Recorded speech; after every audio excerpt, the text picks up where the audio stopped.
Hello everyone, welcome to Sanmarga classes. ಹದಿಹರೆಯಕ್ಕೆ ಪ್ರವೇಶ ಪಾಠದ 29ನೇ ಪ್ರಶ್ನೆ. ಕೆಳಗಿನ ವೈಜ್ಞಾನಿಕ ಪದಗಳ ಅರ್ಥಗಳನ್ನು ತಿಳಿಸಿ. ಒಂದನೇದು ಭ್ರೂಣ, ಎರಡನೇದು ನಿಷೇಚನ, ಮೂರನೇದು ಯುಗ್ಮಜ. ಈ ಎಲ್ಲಾ ವೈಜ್ಞಾನಿಕ ಪದಗಳ ಅರ್ಥಗಳನ್ನ ನಾವೀಗ ಕಲಿತಾ ಹೋಗ್ಬೇಕು.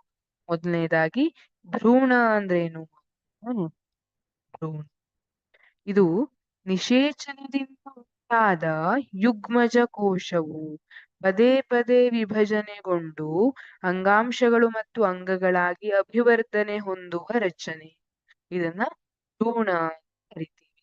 ನಿಷೇಚನದಲ್ಲಿ ಏನಾಗಿರ್ತದೆ, ಅಂಡಾಣು ಮತ್ತೆ ವೀರ್ಯಾಣು ಸಂಯೋಗ ಕ್ರಿಯೆ ಆಗ್ತದೆ. ಆ ಸಂದರ್ಭದಲ್ಲಿ ಯುಗ್ಮಜ ಉಂಟಾಗುತ್ತೆ. ಈ ಯುಗ್ಮಜ ಕೋಶ ಏನಿರುತ್ತೆ, ಪದೇ ಪದೇ ವಿಭಜನೆಗೊಂಡು ಅಂಗಾಂಶಗಳು ಮತ್ತು ಇಲ್ಲಿ ನೋಡಿ ಈ ರೀತಿಯಾಗಿ ಅಂಶಗಳು ಮತ್ತು ಅಂಗಗಳಾಗಿ ಅಭಿವರ್ಧನೆಯನ್ನ ಹೊಂದುತ್ತೆ. ಅಭಿವರ್ಧನೆ ಅಂದ್ರೆ ಬೆಳವಣಿಗೆ ಆಗ್ತಾ ಹೋಗುತ್ತೆ. ಅದನ್ನ ಭ್ರೂಣ ಅಂತ ಕರಿತೀವಿ. ಇದು ಭ್ರೂಣದ ರಚನೆ ಈ ರೀತಿಯಾಗಿರುತ್ತೆ.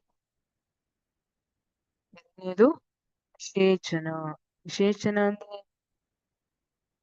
ಅಂಡಾಣು ಮತ್ತು ವೀರ್ಯಾಣುಗಳ ಸಮ್ಮಿಲನವನ್ನ ನಿಷೇಚನ ಅಂತ ಕರೀತಾರೆ. ಹಾಗಿದ್ರೆ ಅಂಡಾಣು ಅಂದ್ರೆ ಏನು? ಅಂಡಾಣು ಅಂದ್ರೆ ಇದೊಂದು ಅಂಡಾಶಯದಲ್ಲಿ, ಸ್ತ್ರೀಯರಲ್ಲಿ ಅಂಡಾಶಯದಲ್ಲಿ ಉತ್ಪತ್ತಿಯಾಗುತ್ತೆ ಇದು ಅಂಡಾಣು.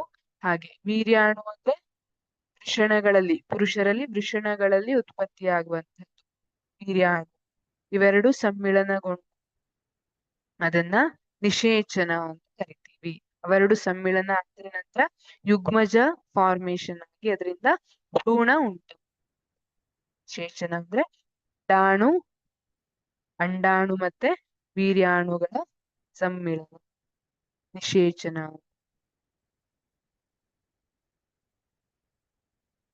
ಇದು ಯುಗ್ಮಜ. ಯುಗ್ಮಜ ಅಂದ್ರೆ ಈಗ ನಿಷೇಚನವನ್ನ ನೋಡಿದ್ವಿ. ನಿಷೇಚನ ಅಂದ್ರೆ ಏನು? ಅಂಡಾಣು ಮತ್ತೆ ವೀರ್ಯಾಣುಗಳು ಸಂಯೋಗ ಹೊಂದೋದನ್ನ ನಿಷೇಚನ ಅಂತ ಕರಿತೀವಿ. ನಿಷೇಚನ ಹೊಂದಿದ ಮೇಲೆ ಏನಾಗ್ತದೆ? ನಿಷೇಚನದ ನಂತರ ವೀರ್ಯಾಣು ಮತ್ತು ಅಂಡಾಣುವಿನ ಕೋಶ ಕೇಂದ್ರಗಳು ಸಮ್ಮಿಲನ ಹೊಂದಿ ಒಂದೇ ಕೋಶ ಕೇಂದ್ರವನ್ನು ರೂಪಿಸು. ಯುಗ್ಮಜದಲ್ಲಿ ಅಂಡಾಣು ಮತ್ತೆ ವೀರ್ಯಾಣುವಿನ ಕೋಶ ಕೇಂದ್ರಗಳು ಸಮ್ಮಿಳನ ಹೊಂದಿ ಒಂದೇ ಕೋಶ ಕೇಂದ್ರವನ್ನ ರೂಪಿಸುತ್ತೆ. ಇದನ್ನ ಯುಗ್ಮಜ. ಇದು ಯುಗ್ಮಜದ ರಚನೆ. Thank you.